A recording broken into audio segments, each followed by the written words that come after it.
और प्रधानमंत्री नरेंद्र मोदी जापान में इस वक्त संबोधन दे रहे हैं, सीधे सुनते हैं। कि वे इस फोरम से जुड़े हैं, उनके बहुमूल्य वक्तव्यों के लिए मैं उनका अभिनंदन करता हूं। साथियों, भारत की विकास यात्रा में जापान हमेशा एक अहम पार्टनर रहा है। मेट्रो से लेकर मैन्युफैक्चरिंग तक,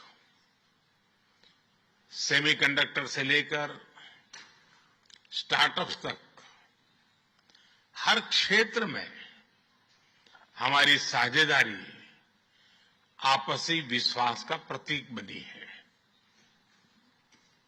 जापानी कंपनियों ने भारत में $40 बिलियन से ज्यादा का निवेश किया है। मात्र पिछले 2 वर्षों में $13 बिलियन का प्राइवेट इन्वेस्टमेंट हुआ है। जेबीआईसी कहता है कि भारत सबसे प्रॉमिसिंग डेस्टिनेशन है।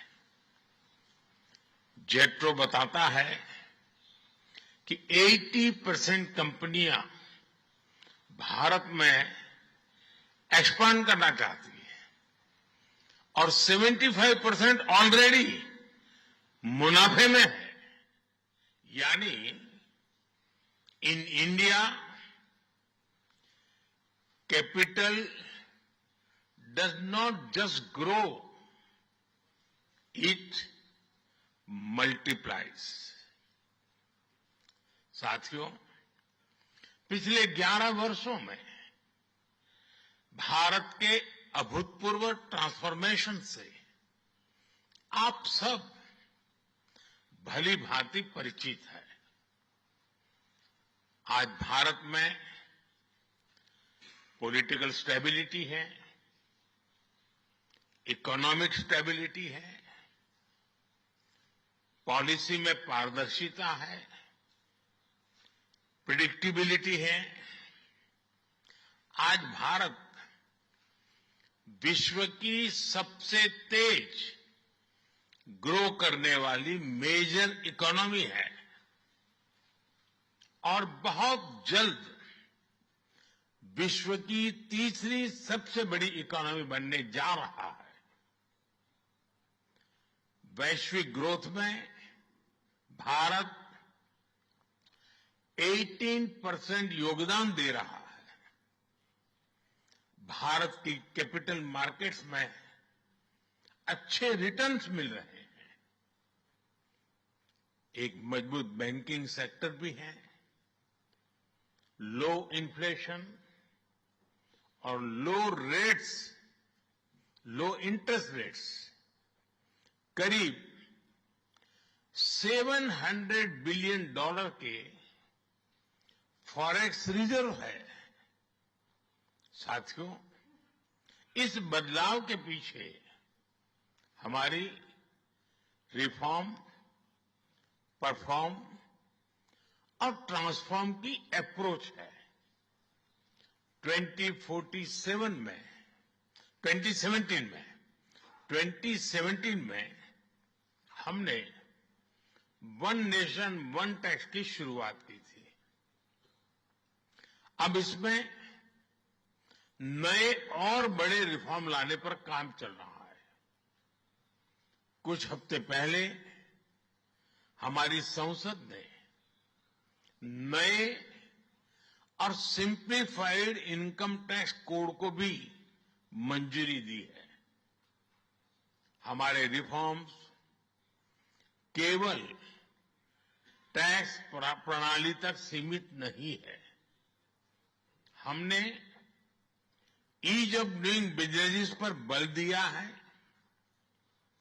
बिजनेस के लिए सिंगल डिजिटल विंडो अप्रूवल की व्यवस्था की है।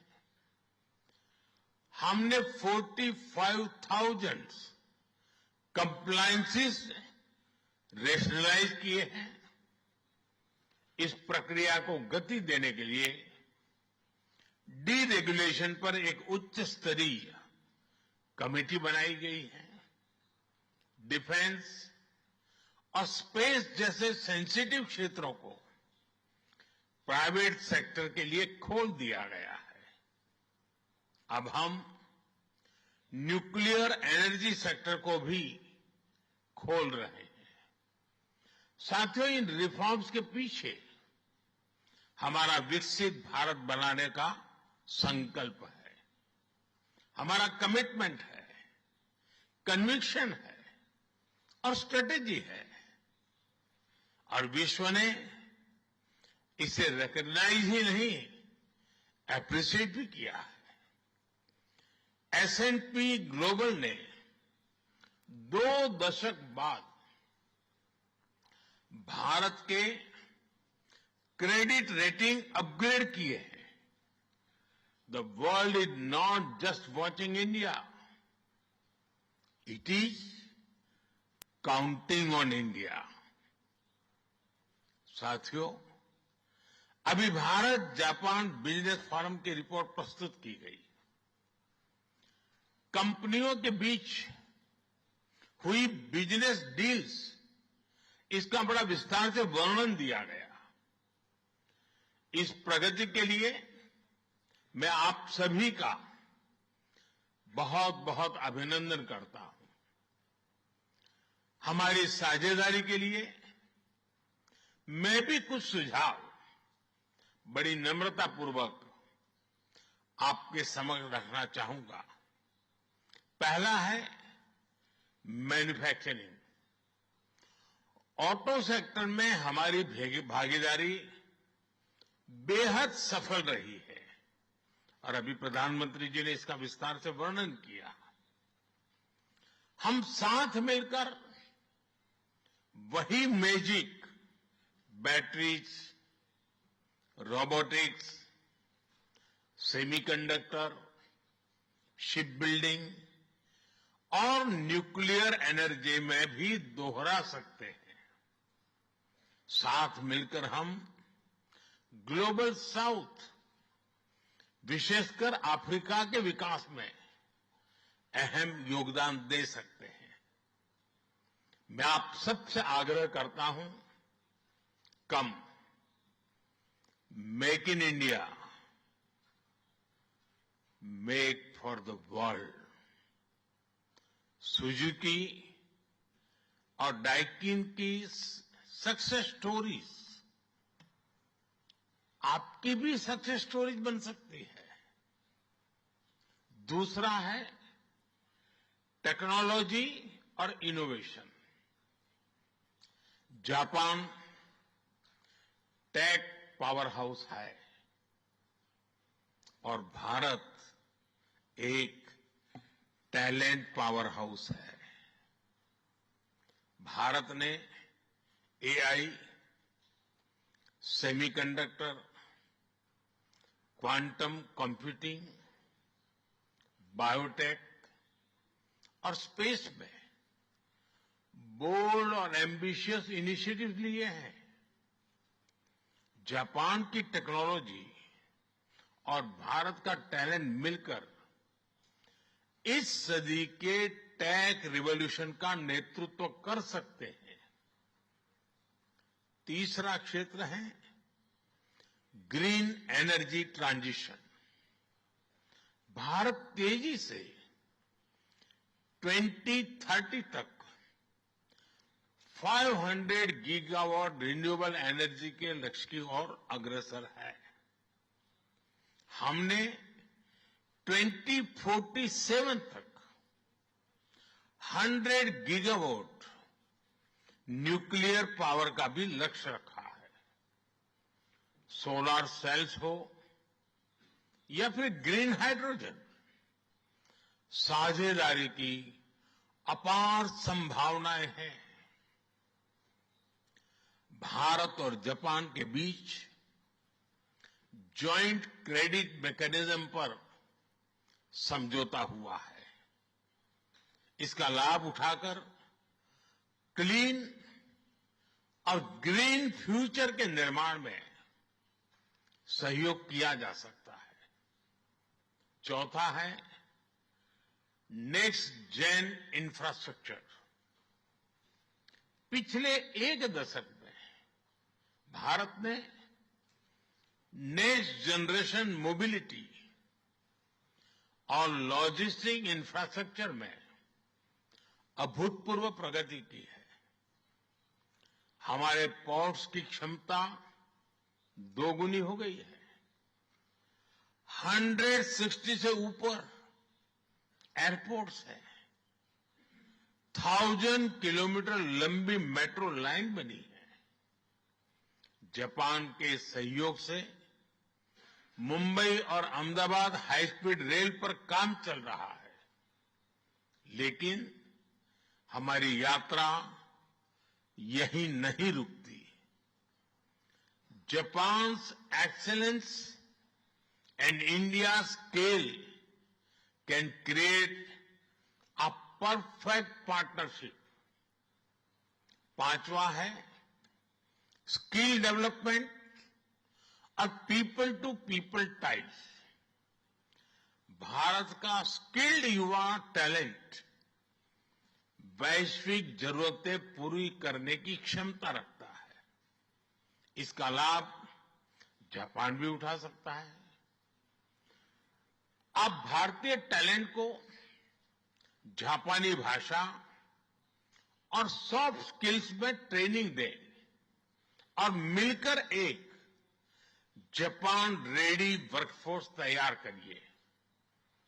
A shared workforce will lead to shared prosperity। साथियों, अंत में मैं यही कहना चाहूंगा, India and Japan's partnership is strategic and smart, powered by economic logic.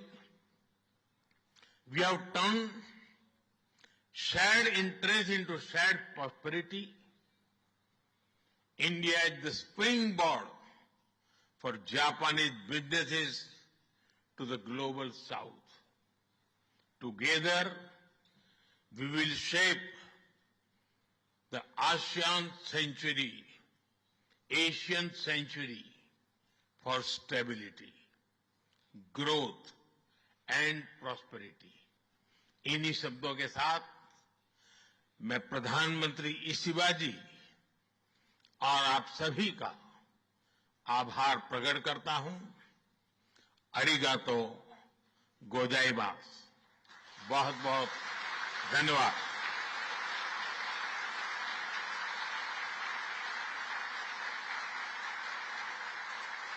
तस्वीरों में शिगेरू इशिबा जापान के प्रधानमंत्री आपको दिखाई पड़ रहे हैं और प्रधानमंत्री ने जापानी में अपना वक्तव्य समाप्त होने के बाद स्पष्ट तौर पर एक संदेश दिया।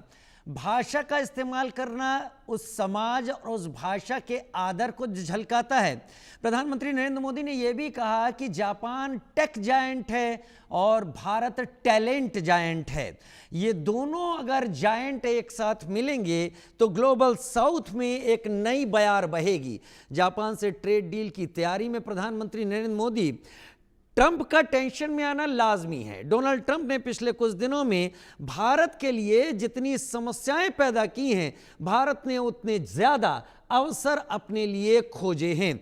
हालांकि अब तक भारत ने डोनाल्ड ट्रंप के तमाम दबावों के आगे झुकने से इनकार कर दिया है। इसकी जगह भारत ने उन दरवाजों को खोलना मुनासिब समझा है जो भारत के टेक, भारत के आईटी, भारत के इंफ्रास्ट्रक्चर, भारत के मैन्युफैक्चरिंग और भारत के बड़े मार्केट की तरफ एक बड़ा इशारा देते हैं।